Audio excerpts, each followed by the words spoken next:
Hello, people. I'm heading into Butte Valley, which is in the southwest portion of Death Valley National Park, east of the Panamints mountain range. Butte Valley has a pretty rich mining history. So there's a lot of abandoned mines, old prospector cabins, remains of mining camps. So it should be a pretty interesting place to explore. This is the perfect time of year to visit Death Valley, late March, early April. We're going to be at about 4,200 feet on the valley floor, and so the weather should be mild. The forecast is calling for high 70s, low 80s, maybe drop down to the 50s at night, so it should be very pleasant. About 10 miles ago, I turned off the West Side Road, which runs north and south, and heading west toward the Panamints Range. I'm just starting to get into Warm Springs Canyon and been slowly gaining elevation. Check out this car. Not exactly the vehicle for the terrain. Kind of makes me think a little bit about the Death Valley Germans. To the left of me is Warm Springs Camp. I'll check it out in a couple of days, but I want to get up to Butte Valley and set up my campsite for the night.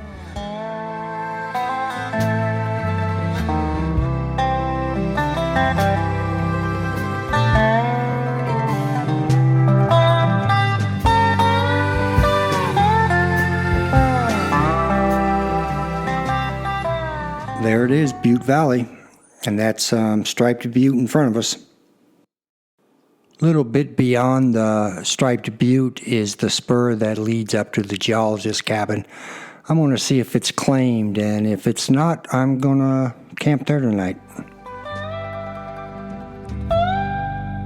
To lie with you,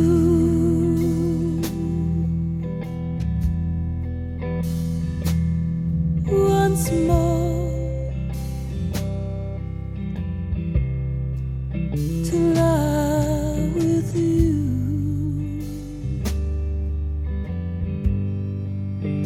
without dreams. Well, we're at the geologist cabin, and it looks like it's not claimed yet, so I'll put the flag up, claim it, unpack, make myself some beans, settle in for the evening.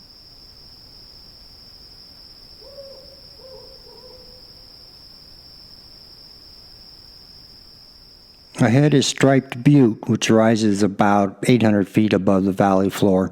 The white stripes are caused by limestone deposits, which were formed back when this was underwater. I don't know if you can see it, and I can't really zoom in with this thing, but that's the road I came in on that heads back to Warm Springs. A lot of people look at deserts and they just think of it as, a wasteland, nothing growing. You need to slow down and look at it. Look at the details. Look closely at it, and there's a lot of beauty in the desert.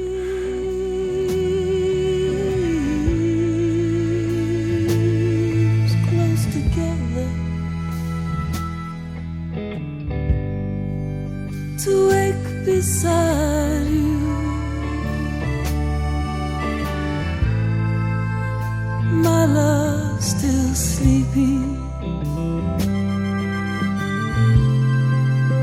to tell sweet lies one last time, then say goodnight. To lay me down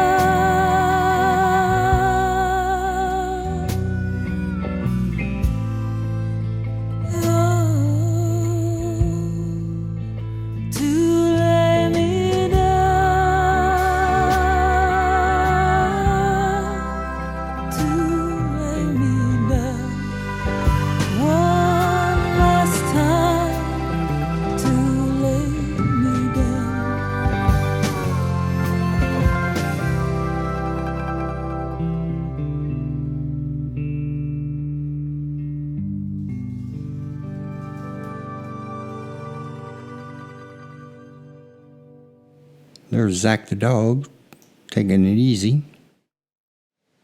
Yeah, I'm seeing a whole lot of these nests here. These are silk nests for tent caterpillars.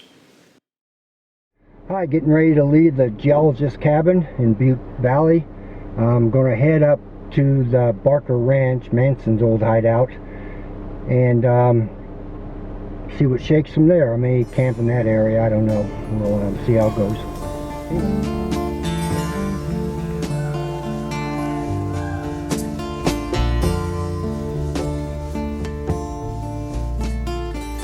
Yesterday, a group of off-roaders stopped by the geologist cabin, and one of the vehicles was a Bronco, nice Bronco, and it was pulling a small trailer, kind of like the Turtleback Patriot type trailer. And he was telling me that as they went up Goler Wash, he flipped it twice. So there's enough people there that they could ride it back up. So anyway, I'm not sure if I'm going to do Goler Wash after hearing his tales of woe. I'm by myself. I don't have a group of people to put the trailer back on its feet. So I'll have to play it by ear, see how it goes. I'm heading south right now toward Mengel Pass, and the road is definitely getting rougher as we gain in elevation.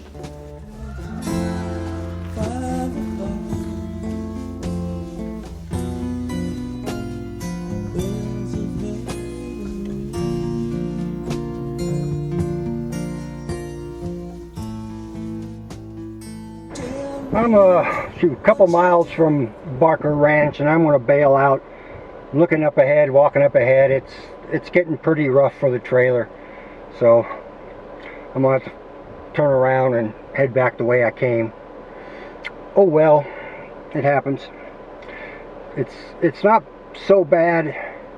If I didn't have the trailer, I would go up it, no problem, but I'm not going to risk it with the trailer. If I get jacked up, it's just harder to get out. And I am in the middle of nowhere.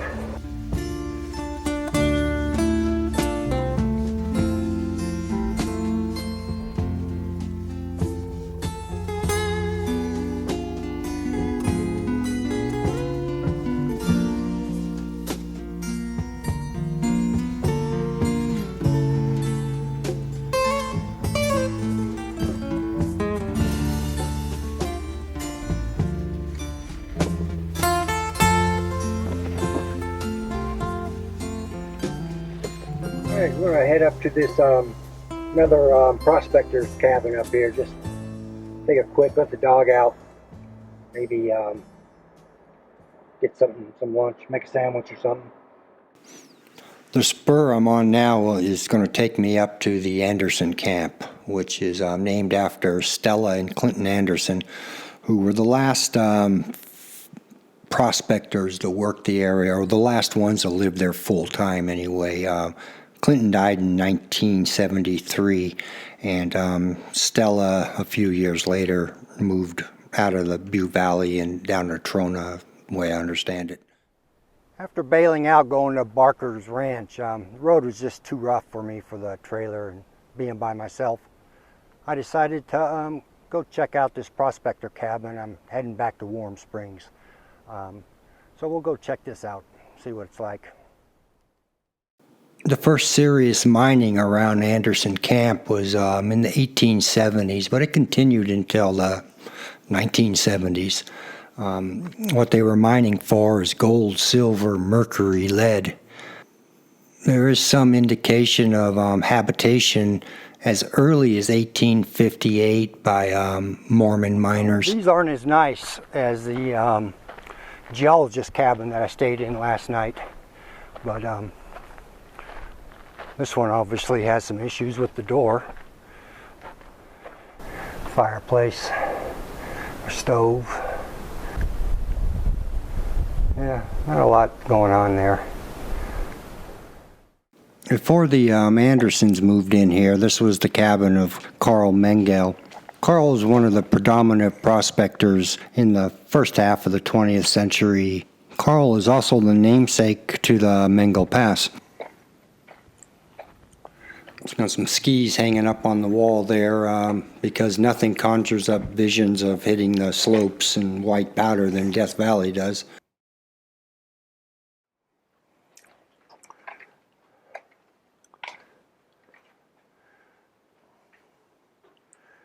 Yeah, I don't know how well these are going to go work here. It's kind of dark, but I have my sunglasses on. May not be as dark as I think. So you can see, it's pretty nice.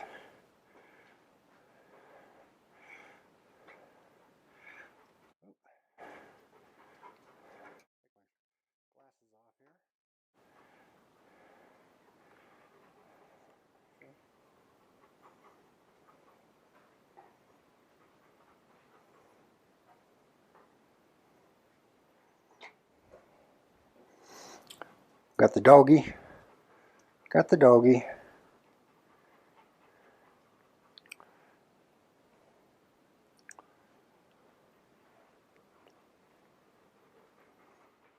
As much as I'd like to spend more time checking this area out, I want to get down to Warm Springs before nightfall so I can set up camp. Can you find some shade, buddy? Well, the sun's getting low and I'm heading to Warm Springs camp for the evening. I'm going to end this video with a little dedication to the old-time prospectors, the men who lived and worked here and called Death Valley home.